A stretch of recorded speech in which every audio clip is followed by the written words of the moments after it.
armed with a knife, terrorized people inside the mall, while Welcome to CSL TV, and I just hope you guys are having a beautiful, blessed day. Now, if you're new to the channel, this is just a review, a reaction, as well as an informational channel.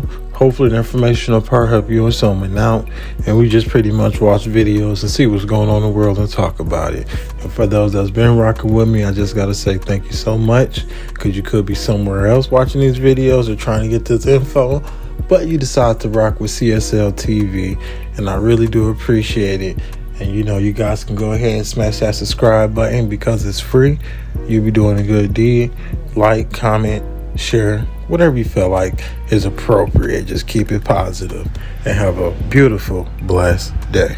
This story is heartbreaking, and we have to warn you, it may be triggering. You may remember 17-year-old Jordan DeMay from Michigan, who was a star athlete and homecoming king. But all that came to a tragic end a couple years ago when investigators say Jordan was the target of a blackmail plot on social media. Jordan got a message on Twitter that appeared to come from a beautiful teenage girl who wanted to be his friend and asked for an X-rated pic. He even asked her if this was a scam, but eventually he sent a photo. That's when Jordan realized he was being blackmailed. The scammer threatened to send the photo to his family and friends if he didn't pay up. They demanded $1,000, but Jordan only had $300. He sent it, but the pressure didn't stop. They demanded he send even more money before Jordan made the tragic decision to end his life. The whole thing only lasted about 6 hours from the time Jordan got the first message to the time he died. But now the people who were behind that beautiful girl are finally being brought to justice.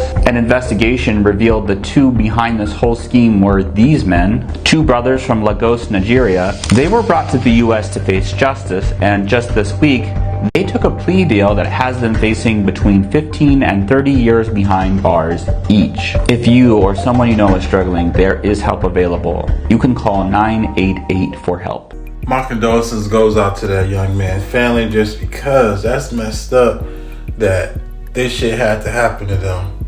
And I know this is something that's been going on for a long time, and people been, dealing with stuff like this, and they always target these kids. But what we don't see is how they capture the people who target these kids and make them do crazy shit like this. So like my folks over at Notice News, some good people said, if you're going through something, call that number, because there's always somebody there to help you. And just because you might run into some idiots or some negative people or folks like this, there's a lot of good people in this world that's willing to help someone for the cost of nothing. So don't feel like you're in this alone.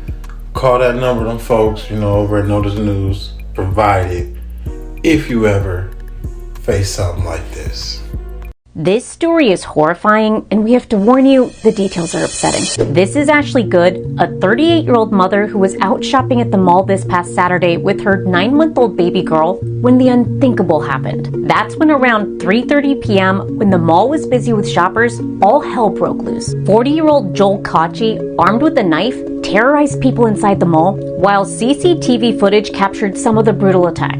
That's him with a knife. He went on to stab 18 people, killing 6, including Ashley, who died trying to save her baby. The 9-month-old girl was also stabbed, but luckily, this man helped save her life. The baby got stabbed, and the mum got stabbed, and the mum came over with the baby and threw it at me, and this hole in the baby looked pretty bad. Authorities say Kachi mainly focused on women, avoiding men. In all, 18 people were stabbed, 14 of them women. And of those, 6 people were killed, 5 of them women, plus 1 male security guard attempting to help. Ashley was critically injured and later succumbed to her wounds at the hospital.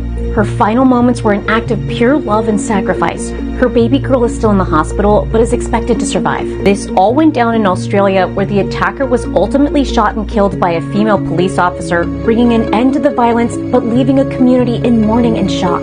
First on the scene, she's being called a hero for taking on the attacker alone, running toward the danger and risking her life, shooting the guy after he raised a knife at her. In Australia, as in many places around the world, women frequently face disproportionate risks of violence. It's been reported the guy was schizophrenic, and police are treating the attack as mental health related.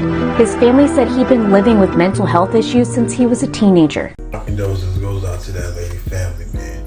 Anybody that was in that shopping center that lost their life. Just because mental health is so real.